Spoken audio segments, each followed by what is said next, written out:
Assalamualaikum warahmatullahi wabarakatuh. Hari ini kita nak bercakap mengenai satu suku terasing di Indonesia, iaitu suku Kubu, yang dikenali juga sebagai suku anak dalam ataupun suku orang rimba.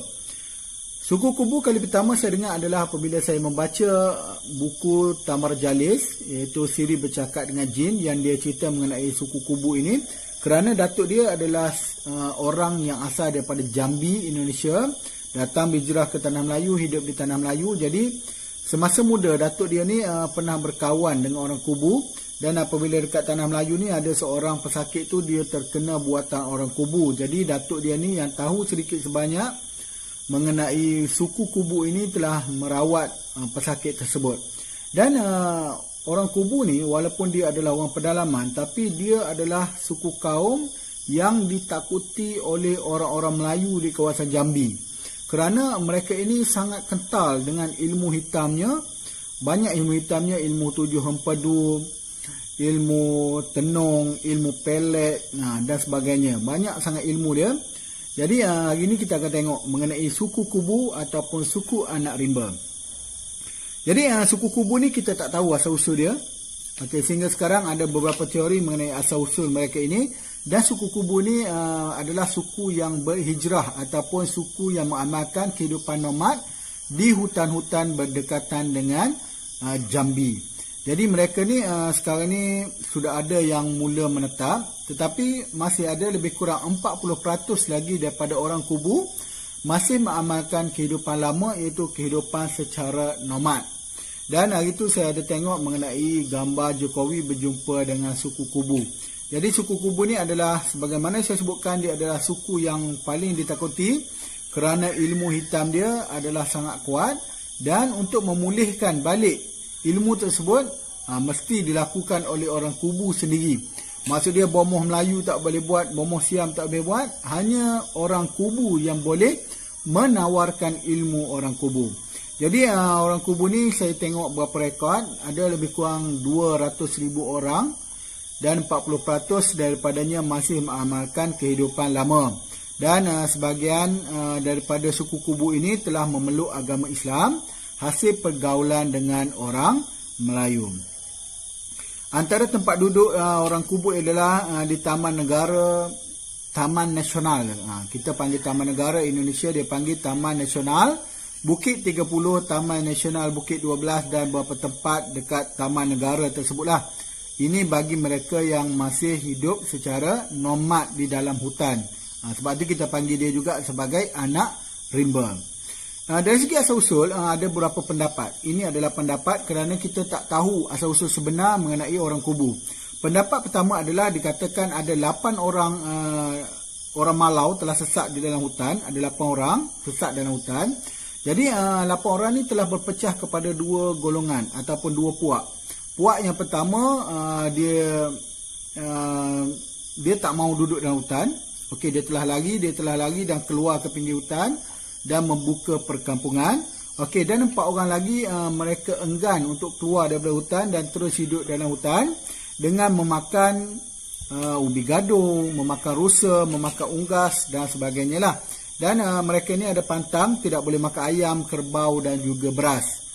Itu suku anak dalam. Okey, yang ni dikatakan nenek moyang kepada suku Kubu ataupun anak dalam. Okey, pendapat yang kedua mengatakan suku Kubu ni berasal daripada Pagaruyung yang berpindah ke Jambi. Okey, mereka ni dikatakan berasal daripada kawasan Pagaruyung, kawasan orang Minangkabau, kemudian berpindah ke kawasan Jambi. Okey, kenapa ada pendapat ini muncul?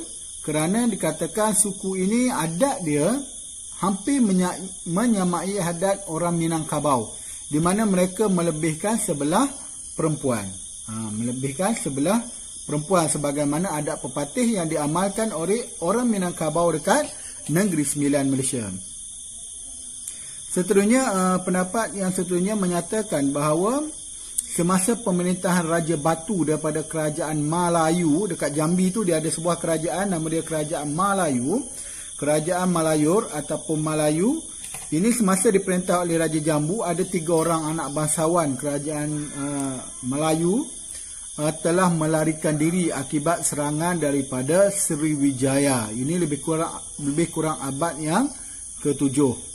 Okey, ada 3 orang, mereka telah melarikan diri ke Batu Sangkar, tetapi apabila sampai ke hutan air hitam, salah seorang puteri itu yang tidak diketahui namanya, hanya dikenali sebagai nenek, tidak mahu meneruskan perjalanan tersebut dan mahu tinggal di hutan air hitam tersebut. Puteri ini dia ada 2 orang adik, iaitu seorang adik perempuan yang bernama Puteri Pinang Selaras Masak dan seorang adik lelaki nama dia Datuk Rang Kayu Hitam. Jadi Datuk Rang Kayu Hitam dan juga Puteri Pinang Selaras Masak ini telah meninggalkan kakak dia dalam hutan dan dia terus melarikan diri ke kawasan Muara Jambi. Walaupun begitu, mereka ini tetap mengambil berat mengenai kakaknya yang berada di dalam hutan tersebut. Kemudian pendapat seterusnya adalah ada yang menyatakan mereka ini adalah golongan yang melarikan diri akibat daripada penjajahan Belanda. Tetapi yang ni adalah pendapat yang paling kurang kukuh lah ataupun kurang kuat. Kemudian pendapat yang paling kuat dikemukakan oleh Bina Masyarakat Terasing Departemen Sosial yang menyatakan bahawa pada zaman dulu kerajaan Palembang dengan kerajaan Jambi ini pernah berperang. Okey, jadi apabila berperang, mereka ini tak ada yang menang dan tak ada yang kalah. Masing-masing seri. Jadi askar-askar Jambi dan juga askar Palembang ini mengambil keputusan untuk berdamai. Jadi apabila berdamai, mereka tak boleh balik ke negeri masing-masing kerana mereka takut kena hukum bunuh dengan raja. Jadi mereka telah ambil keputusan untuk tinggal di dalam hutan. Okey. Dan pendapat ini dikira agak logik kerana sekitar tahun 1624 memang berlaku perang antara Kesultanan Palembang dan juga Kerajaan Jambi. Pada tahun 1629 berlaku perang di Air Hitam, iaitu di kawasan pusat kawasan orang Kubu ni lah. Okey, antara Palembang dengan Jambi, yang pada waktu itu Palembang berada di bawah penguasaan Pangeran Sedar Ing Kenayan dan pemasyuri dia pula adalah Ratu Sinuhun. Okey, jadi Palembang ini, teori Palembang Jambi ini dikuatkan apabila terdapat 2 kelompok orang Kubu yang berbeza. Pertama adalah yang menggunakan bahasa Melayu dialek Minang. Okey, jadi dua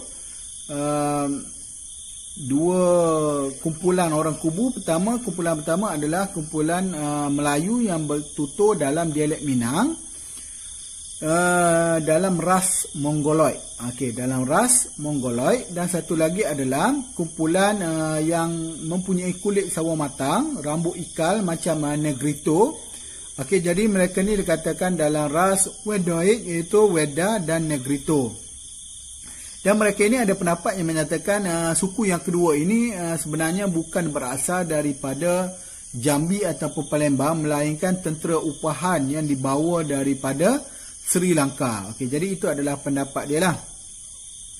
Okey, jadi ada lebih kurang sekarang ni Indonesia kita tahu negara mereka macam Malaysia juga, di mana hutan-hutan ditebang. Jadi banyak kawasan orang Kubu, kawasan raya orang Kubu ni jadi macam dah berkurangan. Jadi apabila berkurangan, maka ada orang Kubu yang telah mengambil keputusan untuk hidup sebagaimana biasa. Mereka buka kebun dan sebagainya. Dan hidup secara menetap. Okey, lebih kurang 60% lah. 40% lagi masih mengamalkan hidup secara nomad. Dan mereka ini kadang-kadang kalau kita tengok gambar tu, mereka macam duduk di kawasan kebun orang. Dia buat je bangsa dia. Biasanya daripada kain tapal, kemudian dia letak daun-daun. Gitu ringkas je rumah dia.